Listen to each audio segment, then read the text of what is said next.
সে তো তোকে ছাড়া ভালোই আছে, সে তোর জীবন আর আসবে না। কেন আসবে না ভাই আমার জীবন?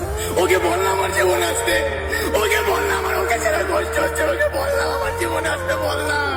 ভুলার চেষ্টা কর তাকে, ভালো থাকবি। কিভাবে বলার চেষ্টা করবো ভাই তাকে? আরে ভাই একটা মানুষকে বলার জন্য কি কি করতে হয় আমি সব করে দেখেছি ভাই, তাকে বলতে পারি না। অন্য মেয়েদের সাহারা নিতে হয়, আমি অন্য মেয়েদের সাহারা নিয়েও দেখেছি। কোনো মেয়ের সাথে 2-3 মিনিটের বেশি কথা বলতে পারি না। যখন কোনো মেয়ে আমাকে মেসেঞ্জারে ইনস্টাগ্রামে ফোন দেয়, অন্য মেয়ের নাম থেকে আমার বিরক্ত লাগে, আমার কষ্ট লাগে। আমি শুধু তার নাম খুঁজি, আমি ভাবি যে সে আমাকে ফোন দিল না কেন। তাহলে তুই বল, বলবো কিভাবে? যখন কোনো মেয়ে আমাকে ফোনের উপাস থেকে হ্যালো বলে, তখন অন্য মেয়ের কণ্ঠ শুনে আমি বিরক্ত হই।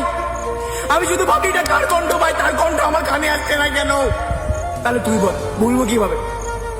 যখন কোনো মেয়ের সাথে আমার 2-3 মিনিট কথা হয়, তখন আমি শুধু ভাবি আরে কার মতো করে কথা বলছে, আরে একে বল না একটু তার মতো করে কথা বলতে, বল না। তাহলে তুই বল ভাই, আমি কাকে বলবো কিভাবে? আমার জীবন শেষ হওয়ার পিছনে আমার কোনো হাত নেই।